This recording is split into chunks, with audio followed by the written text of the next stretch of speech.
नमस्कार, स्वागत है आपका उत्तर प्रदेश बुलेटिन में। आपके साथ मैं हूं शिता तिवारी। इस बुलेटिन में बात करेंगे आगरा की, जहां सिकंदरा पुलिस की फैक्ट्री में चोरी करने वाले बदमाशों से हुई मुठभेड़। साथ ही बात होगी शामली की, जहां कुर्की से कांपा गैंगस्टर आत्महत्या की धमकी देकर पुलिस को डराना चाहा। जिंजाना पुलिस ने डाल दिया सलाखों के पीछे। ऐसी तमाम खबरों पर आगे विस्तार से करेंगे चर्चा। सिकंदरा पुलिस की फैक्ट्री में चोरी करने वाले बदमाशों से मुठभेड़ हुई, जिसमें शातिर अपराधी दीपक झारखंडी पैर में गोली लगने से घायल हो गया और उसके 3 साथियों को पुलिस ने गिरफ्तार कर लिया। एसीपी हरिपर्वत ने बताया कि दीपक झारखंडी पर 40 से अधिक मुकदमे दर्ज हैं। इंस्पेक्टर सिकंदर प्रदीप त्रिपाठी के नेतृत्व में की गई इस कार्रवाई में एसआई नीलेश शर्मा, एसआई अभिषेक डांगर, एसआई अभिषेक यादव, एसआई अंकित तोमर, भूरा सिंह, सूरज कुमार, नरेंद्र सिंह और रोहित कुमार शामिल रहे। सर, क्या घटनाक्रम हुआ था आज? दिनांक 4/1/2026 को थाना सिकंदरा में एक तांबे की फैक्ट्री में अज्ञात चोरों द्वारा चोरी करी गई थी। इसी क्रम में थाना सिकंदरा में अभियुक्त पंजीकृत कर श्रीमान पुलिस आयुक्त महोदय के निर्देशन में टीमें बनाई गई थी। आज मुखबिर खास द्वारा एक सूचना मिली थी कि जिन अभियुक्तों ने ये चोरी करी है वो ग्राम अटूस के आसपास कोई एक वारदात करने की फिराक में है। जब पुलिस की टीमें वहाँ पे पहुंची और इनको चारों तरफ से घेरा गया, तब अभियुक्त की तरफ से पुलिस के ऊपर फायरिंग करी गई। तभी जवाबी आत्मरक्षा में पुलिस ने जब इनके ऊपर फायरिंग करी तो एक अभियुक्त को पैर पे ऊपर गोली लगी है और इसके अन्य 3 साथी भी मौके पे पकड़े गए। जो अभियुक्त के पैर पे गोली लगी है उसका नाम दीपक उर्फ दीपू झारखंडी है, जिसके ऊपर 40 से ज़्यादा मुकदमे हैं और इनके जो अन्य साथी है इनके ऊपर भी दर्जन से अधिक मुकदमे हैं। मौके से एक तमंचा और जो 90 किलो के तांबा इन्होंने जो चोरी करा था वो बरामद हुआ है और इनको अभियुक्त को तत्काल अस्पताल पहुंचाया गया और आगे की विधिक कार्रवाई करी जा रही है। आगरा से सी न्यूज संवाददाता पुष्पेंद्र चौधरी की रिपोर्ट। बहराइच में कड़ाके की ठंड को देखते हुए जिलाधिकारी अक्षय त्रिपाठी ने रोडवेज बस स्टैंड स्थित रैन बसेरा का देर रात औचक निरीक्षण किया और उपलब्ध सुविधाओं का जायजा लिया। उन्होंने साफ सफाई, ठहरने की व्यवस्था, कंबल और अन्य मूलभूत सुविधाओं को बेहतर बनाए रखने के निर्देश दिए। डीएम को बस स्टैंड पर लगने वाले भीषण जाम की समस्या से भी अवगत कराया गया, जिस पर उन्होंने शीघ्र समाधान का आश्वासन दिया। उत्तर प्रदेश सरकार की ओर से गरीब, असहाय और यात्रियों के लिए कंबल वितरण और रैन बसेरा में ठहरने की उचित व्यवस्था सुनिश्चित की जा रही है। बहराइच से सी न्यूज संवाददाता कृष्ण चंद्र शुक्ला की रिपोर्ट। गाजीपुर जिले के शादियाबाद स्थित तिरंगा ग्राउंड में 2 तारीख से चल रही AHM public school under arm cricket प्रतियोगिता का फाइनल मुकाबला मुबारकपुर और कानूवानी के बीच खेला गया, जिसमें मुबारकपुर ने पहले बल्लेबाजी करते हुए 10 ओवर में 85 रन बनाए, जबकि जवाब में कानूवानी की टीम ने 7 विकेट खोकर 8 ओवर में लक्ष्य हासिल कर जीत दर्ज की। सेमीफाइनल में शानदार प्रदर्शन के लिए मार्गन को मैन ऑफ द सीरीज और फाइनल में बेहतरीन खेल के लिए रजनीश को मैन ऑफ द मैच चुना गया।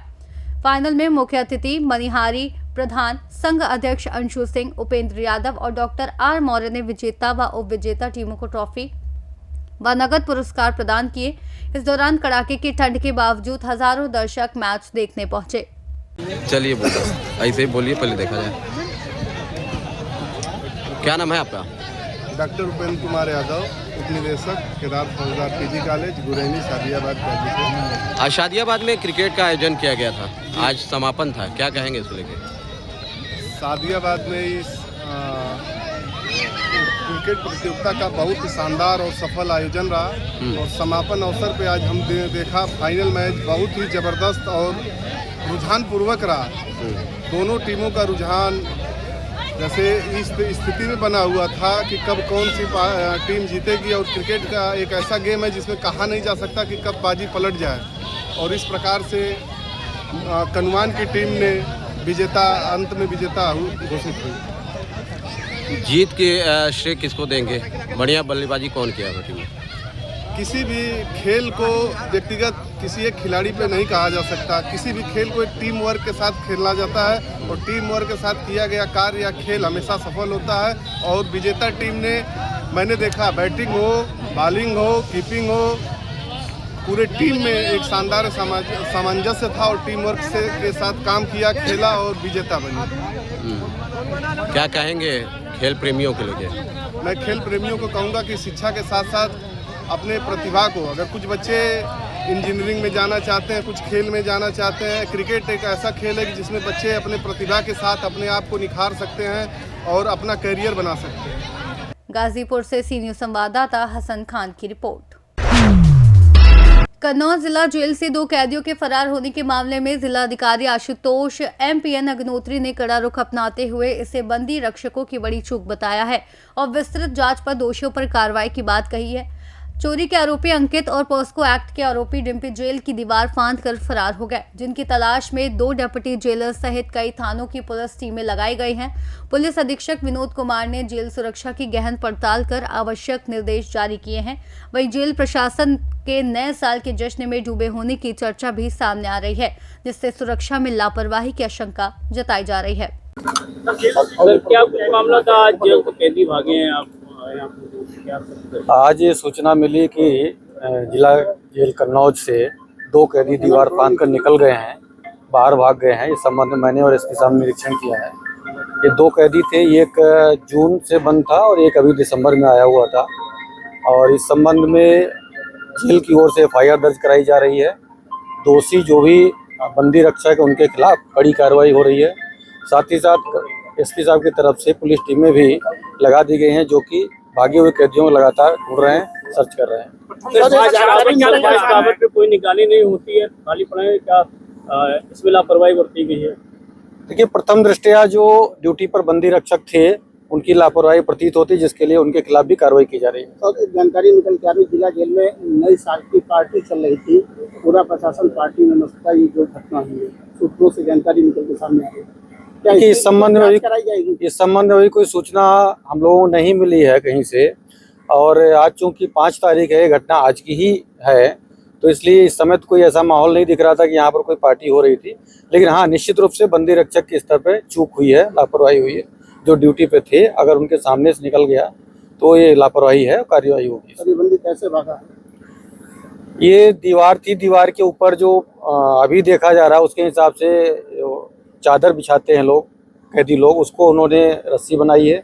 रस्सी बनाकर उसके सहारे निकले हैं। लेकिन पूरी विस्तृत जांच होने के बाद ही इसमें कारण पता चल पाएंगे कौन दोषी है और कौन मुख्य दोषी है। क्या प्रश्न है? सूत्रों से जानकारी ये मिली कि महिला बैरिक के पास गए थे, उसके बाद वहां से भाग नहीं, इस संबंध में जांच होने के बाद ही कुछ विस्तृत बताना संभव होगा। हाँ, ये सत्य है कि कैदी 2 निकल गए हैं, भाग गए हैं, जिसके लिए हमारी टीमें लगातार सक्रिय हैं। इसमें 2 डिप्टी जेलर अपने 4-4 बंदी रक्षकों के साथ वो स्वयं निकले हैं। साथ ही साथ सभी थानों की पुलिस भी अलर्ट है। सर, अंतिम सवाल, ये जो बंदी कैदी किन मामलों में जेल में बंदी थे दोनों? इसमें एक तो चोरी और 3/25 आर्म्स एक्ट में था और दूसरा कैदी इसमें पॉक्सो एक्ट में था। दोनों की उम्र लगभग 22 वर्ष है। कन्नौज से सी न्यूज संवाददाता महेश गौड़ पप्पू की रिपोर्ट। कन्नौज के छिबरामऊ कोतवाली क्षेत्र के सलीमपुर के पास तेज रफ्तार DCM अनियंत्रित होकर ट्रैक्टर से टकरा गई, जिससे हुए भीषण हादसे में 2 लोगों की मौके पर ही मौत हो गई और 2 अन्य गंभीर रूप से घायल हो गए। दुर्घटना में ट्रैक्टर सवार एक किसान की मौत हो गई, जबकि एक अन्य घायल हुआ। वहीं DCM चालक की भी मौके पर ही मौत हो गई और वाहन में बैठी एक सवारी घायल हो गई। सूचना पर उप जिलाधिकारी ज्ञानेंद्र कुमार द्विवेदी और पुलिस क्षेत्राधिकारी सुरेश कुमार भारी पुलिस बल के साथ मौके पर पहुंचे, जहां रेस्क्यू कर चालक को बाहर निकाला गया, लेकिन तब तक उसकी मौत हो चुकी थी।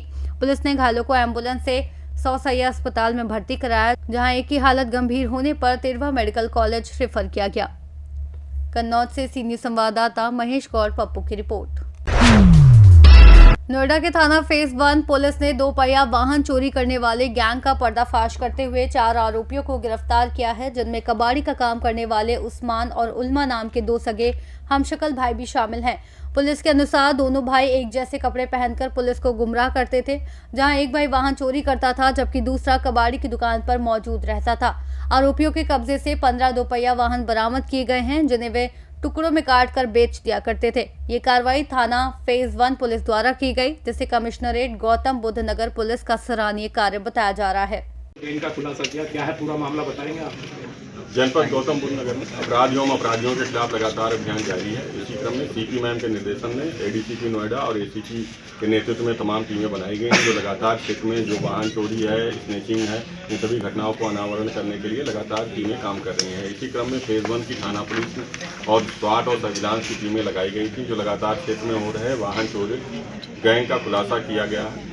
इसमें मुख्य रूप से 4 अपराधी गिरफ्तार हुए हैं, जिसमें मास्टरमाइंड जो है इसका सादाब उर्फ रुतबा, ये लगातार क्षेत्र में चोरी किया करता था और वाहन चोरी करके ये ले जा करके अरमान उर्फ सुट्टा और उलमान जो जुड़वा भाई हैं, जिसमें उलमान ITI किया हुआ है, एक प्रोफेशनल कोर्स किया हुआ है। ये कबाड़ी की दुकान चलाते थे और वहीं पे ये लोग सप्लाई किया करते थे वाहन चोरी करके। कुछ वाहन सीधे और कुछ वाहन के पार्ट्स निकाल करके ये लोग बेचा करते थे। जो इनके 2 मुख्य साथी पवन और विजय, जो बल्लभगढ़ के फरीदाबाद के रहने वाले हैं, उनको ये लोग सप्लाई किया करते थे, वहाँ से अन्य स्थानों पे ये लोग बेचा करते थे। इस तरीके से जो अंतर्राज्यीय गैंग के रूप में ये काम कर रहा था, जिसमें हरियाणा, दिल्ली, बुलंदशहर, गाजियाबाद, मथुरा आदि अन्य स्थानों से व्हीकल चोरी करके ये लोग लगातार क्षेत्र में घटनाएं किया करते थे और ले जाकर के इकट्ठा करते थे, ऑन डिमांड लोगों को सप्लाई किया करते थे। लगभग 25 से 30 मोटरसाइकिल, जिसमें 15 अदद मोटरसाइकिल सीधे और 12 अदद की टंकी, 5 अदद मोटरसाइकिल के साइलेंसर आदि इस तरीके से कटे हुए तमाम सामान, जिसमें 9 मोटरसाइकिल जो कनेक्ट हुए हैं अभी तक, चोरी के वाहन के रूप में कनेक्ट हो चुके हैं अभी तक, और इसके अलावा भी अन्य वाहन को कनेक्ट कराया जा रहा बरामद हुए हैं। ये 4 अपराधी जो लगातार इन क्षेत्रों में अंतर्राज्यीय के रूप में चोरी किया करते थे, वो पकड़े गए हैं। इनके आपराधिक इतिहास के बारे में जानकारी की गई तो सभी से लगभग आधा दर्जन से अधिक आपराधिक इतिहास है। क्षेत्र में लगातार इस तरीके की घटनाएं कर रहे थे, ये गिरफ्तार हुए हैं, इनके निशानदेही पे बरामदगी की गई है। अभी तक जो बरामद सामान है उनका आकलन किया गया है तो लगभग 15 लाख के आसपास ये सामान पाए गए हैं और अभी गिरफ्तारी सुनिश्चित की गई है, जेल भेजा जा रहा है, विधिक कार्रवाई की जा रही है। कबाड़ी का काम कब से कर रहे थे? ये कई सालों से कबाड़ी का काम कर रहे थे, विगत कई सालों से लगातार काम कर रहे थे और लगातार ये चोरियां भी कर रहे थे, चोरी का सामान भी खरीदते थे उसी की आड़ में। और इनके जो मुख्य जो सप्लायर ग्रुप है, जो जहाँ ये ले जाके बेचते थे, वो बल्लभगढ़ में है, वहाँ पे ये लोग बेचते थे और वो अन्य स्थानों पे वो लोग इसको सप्लाई किया करते। सर, सगे भाइयों के क्या रोल था इसमें? ये 2 सगे भाई अरमान उर्फ सुट्टा और उलमान है, जिसमें उलमान जो है ITI किया हुआ है, प्रोफेशनल कोर्स किया हुआ है और उसकी आड़ में ये सारे पार्ट्स को स्पेशलाइज तरीके से वो यूज करता था, जैसे छोटे वाहन बनाने में या और इलेक्ट्रॉनिक सामान बनाने में, पंप सेट बनाने में, इस तरीके के वाहनों में कामों में भी यूज किया करता था। और कई पार्ट्स जो दूसरे गाड़ियों की डिमांड होती थी उनको एक दूसरे गाड़ियों में शिफ्ट किया करता था। इस तरीके से टेक्निकली रूप से साउंड होने के कारण ये उलमान जो जुड़वा भाई थे, उनमें से एक भाई लगातार ये मास्टरमाइंड के रूप में काम कर रहा है। नोएडा से सी न्यूज संवाददाता राजा मौर्य की रिपोर्ट। ग्रेटर नोएडा में मामूली विवाद के चलते एक युवक की पीट कर हत्या कर दी गई। घटना गाड़ी साइड करने वालों को लेकर हुए झगड़े के बाद हुई।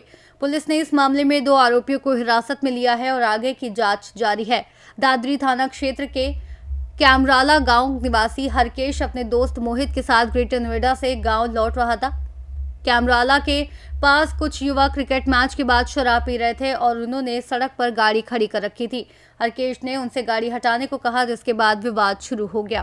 आज दिनांक 5 जनवरी 2026 को अर्ली मॉर्निंग लगभग 1 से 1:30 बजे के बीच में थाना दादरी पुलिस को सूचना प्राप्त हुई कि दादरी के कैमराला गांव में कुछ व्यक्तियों में मारपीट हो गई है, जिसमें 2 व्यक्ति घायल हैं। थाना दादरी पुलिस तत्काल मौके पर पहुंची तथा घायल व्यक्ति, जिनके नाम मोहित एवं हरकेश उर्फ झंडू हैं, दोनों ही कैमराला गांव के रहने वाले हैं, इन्हें उपचार हेतु अस्पताल में भर्ती कराया गया, जिसमें उपचार के दौरान हरकेश की मृत्यु हो गई। पुलिस ने तत्काल FIR पंजीकृत कर 2 व्यक्तियों को हिरासत में ले लिया है। प्रारंभिक पूछताछ में ये पता चला है कि रात्रि में कुछ लोग शराब पी रहे थे गांव के बाहर। उसी समय मोहित और हरकेश गाड़ी से उधर से आए, गुजरे। इनने गाड़ी को ही लेकर कुछ कहा सुनी हुई, इसके बाद इनमें मारपीट शुरू हो गई, जिनमें ये घायल हुए। मृतक का पंचायतनामा कर पोस्टमार्टम की कार्रवाई की जा रही है। अग्रिम विधिक कार्रवाई प्रचलित है। नोएडा से सी न्यूज संवाददाता राजा मौर्य की रिपोर्ट। संभल से एक वीडियो इस समय सोशल मीडिया पर तेजी से वायरल हो रहा है, जिसमें एक प्रेमी युगल दिखाई दे रहा है और जिसे लेकर पूरे इलाके में चर्चा का माहौल बना हुआ है। वीडियो के वायरल होने के बाद लोग तरह तरह की प्रतिक्रिया दे रहे हैं। हालांकि वीडियो कब और कहां का है, इसकी आधिकारिक पुष्टि अभी नहीं हो सकी है। सूत्रों के मुताबिक प्रशासन और पुलिस मामले पर नजर बनाए हुए हैं और अफवाहों से बचने की अपील की गई है। पुलिस का कहना है कि यदि वीडियो से किसी की निजता का उल्लंघन या कानून व्यवस्था से जुड़ा कोई मामला सामने आता है तो नियम अनुसार कार्रवाई की जाएगी। वहीं जिम्मेदार नागरिक सोशल मीडिया के संयमित और जिम्मेदार इस्तेमाल की बात कर रहे हैं। मेरा नाम सादिका है, मेरे पिता का नाम तौफीक है। मैं बवेना की रहने वाली हूँ, हयातनगर थाना, और मैं अपनी मर्जी से घर से निकली हूँ और इन किसी का जोर जवाब नहीं है बिल्कुल भी मुझ पे। और मेरे घर वाले मुझे मारने की और इन्हें मारने की प्लानिंग कर रहे थे। इसी डर की वजह से मैं अपने घर से निकली। सुबह 7 बजे दिन शनिवार के दिन मैं खुद अपनी मर्जी से निकली हूँ। अब से 6 महीने पहले भी मैं अपने घर से निकली थी, उसके बाद जब मैं नाबालिग थी। अब ये जेल से आए हैं तो मेरी माँ ने फिर से इनसे मेरी बात कराई, इनसे मेरा कांटेक्ट करवाया और अब मैं बालिग हो गई हूँ। अब मैंने अपनी मर्जी से निकाह कर लिया है। इसमें किसी का जोर जवाब या किसी की जोर जबरदस्ती नहीं है, कोई मुझे टॉर्चर नहीं कर रहा है। जो भी है सब मैं बता ही रही हूँ। और जो हमें मारने की प्लानिंग कर रहे हैं वो मेरा बाप और मेरे रिश्तेदारों में से है। वो है लहीक, मुसाइद, जाहिद, आरिफ, दानिश, बुरा वकील और राजा, साइद और जो मेरे पड़ोस के हैं, मोहल्ले पड़ोस के हैं, वो है भूरा, बाबू, सराफत, सेलर और शमशाद सेलर वाले। और जो मेरी रिश्तेदारी में है वो है भाजी और एक और है वो देशराज है, जो मेरे घर के बराबर में रहते हैं। वो मुझे रोज मतलब प्लानिंग करवाते हैं, आते हैं घर पे। ये सब मजीद ठेकेदार हैं एक हमारे घर के सामने, वो भी जाते हैं रोज रातों को 12-12, 1-1 बजे बैठ के जाते हैं। मुझे अपनी जान का और इनकी जान का बहुत खतरा है। अगर कल को अगर हमारे लिए कुछ हो जाता है तो उसके जिम्मेदार मेरा पूरा परिवार ठहराया जाएगा। और अब मैं अपनी मर्जी से इन्हीं के साथ रहना चाहती थी, इन्हीं के साथ मैं अब रहूंगी और जिंदगी भर। अगर इन्हें कल को कुछ हो जाता है तो मैं इसके जिम्मेदार मेरा पूरा घर, पूरा परिवार, पूरे रिश्तेदार सब ठहराए जाएंगे। और मैं जहाँ भी हूँ बहुत खुश हूँ। मुझे ढूंढने की या मेरा पीछा करने की या फिर कोई जरूरत नहीं है। मैं जैसी भी हूँ बहुत खुश हूँ और अब मैं इन्हीं के साथ रहना चाहती हूँ। मेरी इस वीडियो को, इस पूरी का स्टोरी को जहाँ से जहाँ तक शेयर करें और ये लोगों तक मेरी वीडियो पहुँचा दी जाए। आपसे यही मेरी रिक्वेस्ट है, जहाँ तक हो बस मेरी वीडियो उन लोगों तक पहुँचाया जाए कि मुझे या इन्हें कोई अब टॉर्चर नहीं करे, ना ही मेरे ससुराल वालों पर अब कोई भी परेशानी दिक्कत नहीं करें। अब मैं नाबालिग नहीं हूँ, मैं अब बालिग हूँ। अब अपनी मर्जी से मैं रहना चाहती हूँ, इस पर किसी का जोर जवाब नहीं है। अगर कल के लिए मेरी फैमिली में से, मेरे ससुराल वालों में से या फिर मेरे हस्बैंड के लिए कुछ हुआ तो इसके जिम्मेदार पूरा घर मेरा और पूरे रिश्तेदार, पूरे कुनबा खानदान और आस पड़ोसी ठहराए जाएंगे। बस यही रिक्वेस्ट है। इस वीडियो के लिए ज्यादा से ज्यादा शेयर करें और ये वीडियो मेरे परिवार तक जल्द पहुंचाएं। संभल से सी न्यूज संवाददाता राहुल पाठक की रिपोर्ट। खबर शामली से है, जहां झंझाना पुलिस की कुर्की कार्रवाई के दौरान गैंगस्टर फिरोज खान ने आत्महत्या की धमकी देकर हंगामा किया, लेकिन पुलिस ने उसकी एक ना चलने दी और उसे गिरफ्तार कर सलाखों के पीछे भेज दिया। पुलिस के अनुसार फिरोज खान पर 22 मुकदमे दर्ज हैं और कानून से बचने की कोशिश नाकाम रही, जिसके बाद झंझाना पुलिस ने सख्त कार्रवाई करते हुए पूरे मामले पर नियंत्रण पा लिया। अवगत कराना है कि अभियुक्त फिरोज खान सन ऑफ अजीम खान, जो कि थाना झंझाना का रहने वाला है, ये थाना झंझाना पर पंजीकृत मुकदमे में वांछित चल रहा था। इस संबंध में थाना झंझाना पुलिस द्वारा इसको गिरफ्तार कर जेल भेजा गया है तथा आगे की आवश्यक वैधानिक कार्रवाई की जा रही है। शामली से सी न्यूज संवाददाता अविनाश शर्मा की रिपोर्ट। फिलहाल उत्तर प्रदेश बुलेटिन में इतना ही। देश और दुनिया की तमाम बड़ी खबरों के लिए आप देखते रहिए सी न्यूज भारत।